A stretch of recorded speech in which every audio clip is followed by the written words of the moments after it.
So I start out my day listening to the podcast The Seven from the Washington Post because I like the way they talk in fear mongering. Yay! No, I mean, they do kind of set the tone for what the big stories are of the day, and I can kind of get a little bit of adrenaline going because they do really fearmonger. And here's one of the stories they presented today.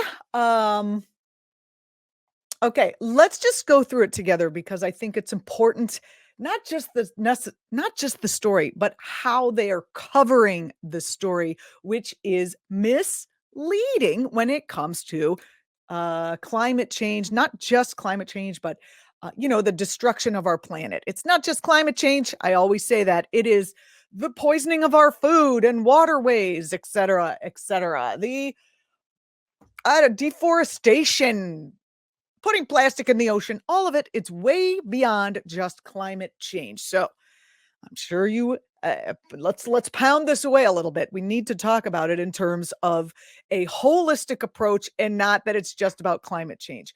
First of all, it's easier to deny climate change if you're not a scientist, so you can't think about it, like Amy Coney Barrett on our Supreme Court. She said, literally, and I quote in her confirmation hearings, that she's not a scientist, so she can't speak about climate change. And I'm like, yeah, the science is settled. You don't need to be a scientist. Can you read? Anyway, going off on a tangent. Anyway, a giant pile of logs is trapping millions of tons of carbon in Canada. And then the subtitle is, but climate change might lead it to break down. Might. Climate change will lead it to break down. It's just how fast or slow. It's not a might, it's a when. All right? The logjam, here's a photo of the logjam, which looks a little like the United States, kind of, with the Gulf of Mexico. Anyway, the logjam the sides of Manhattan, trapping millions of tons of carbon in the Mackenzie River Delta in northern Canada. Now global warming may be putting it at risk. Maybe putting it at risk. No, it is putting it at risk. It's putting that at risk. It is putting your home and livelihood at risk. It's putting everything at risk. Anyway, I just don't like the fact that they use the word may because it suggests that the science is undecided. Yeah, we don't know. We can't say for sure that when the climate continues to heat and then hits tipping points and runaway tipping points that we know are on the horizon, may have even been passed in some areas. We can't know for sure that it's going to make this particular log jam melt. How do I know? Because you have a mind. That's how you know. Anyway, here's the reporting. A pileup of ancient logs nearly as big as Manhattan is trapping millions of tons of carbon in northern Canada, and much of that stored material could be released into the atmosphere due to climate change, according to a recent study. Again, could be released into the atmosphere. Well, where else is it going to be released? Is it going to be soaked into the boggy ground below? No, I don't think so. It will be released. And the question is, when? And then when we go down, scroll down a little bit, it talks about when. It says maybe soon, and we're all going to die in a catastrophe, because they want you to think about climate change as something that's going to happen like bam, and you got it. But it may or may not happen that way. There may be a certain.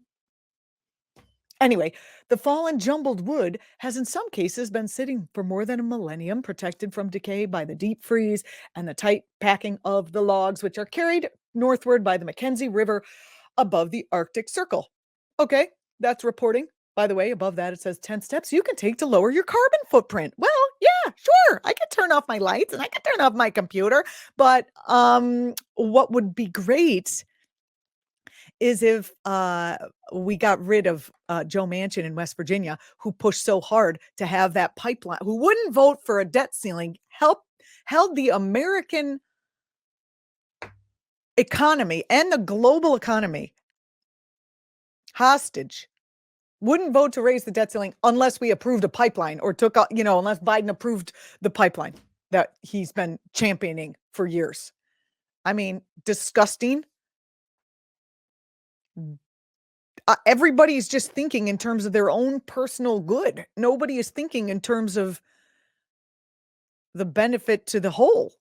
And that is the main problem that we have here. And that problem is forwarded by the thinking that surrounds capitalism.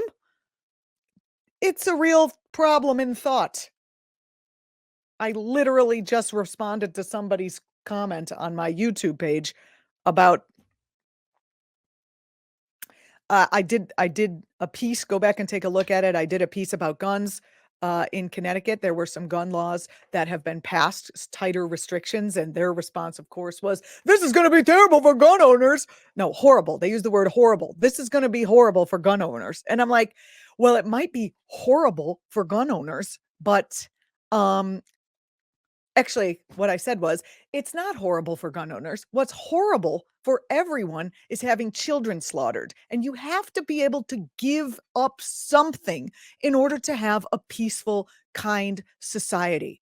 Horrible is when your or your neighbors or your country person's child gets slaughtered.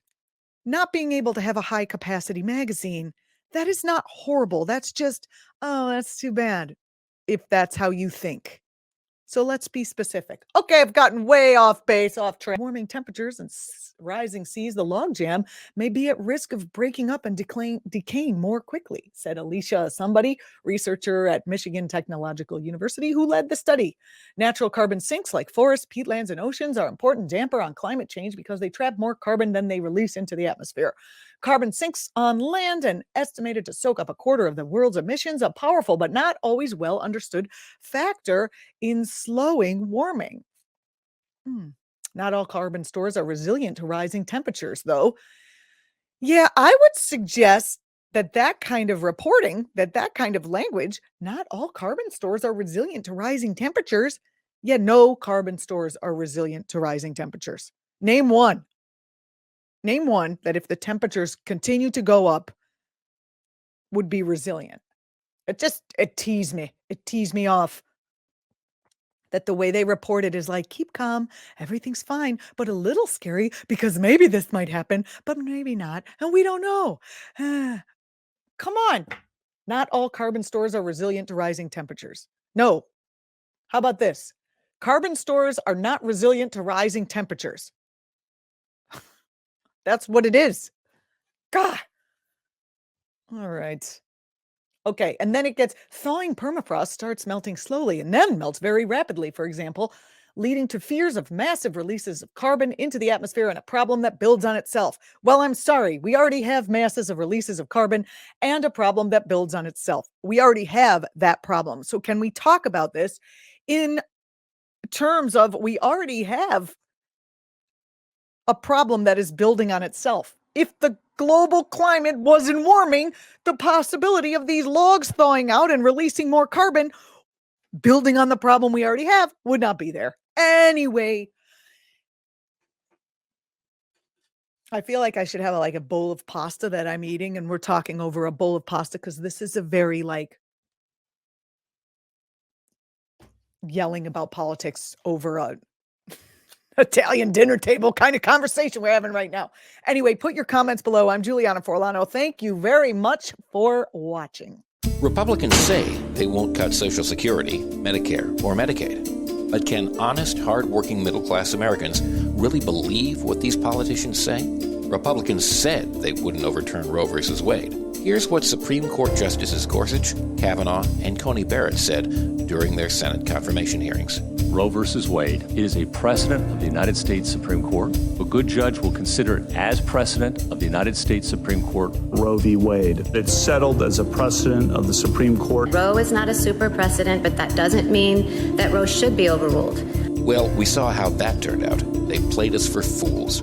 Tell your elected officials to keep their hands off of our Social Security and health care benefits. Fool me once. Let Majority Rule was responsible for this message. LetMajorityRule.org is a project of the Marvin Lucas Super PAC, which is responsible for and paid for this ad and is not affiliated with or authorized by any political campaign or candidate or candidates committee.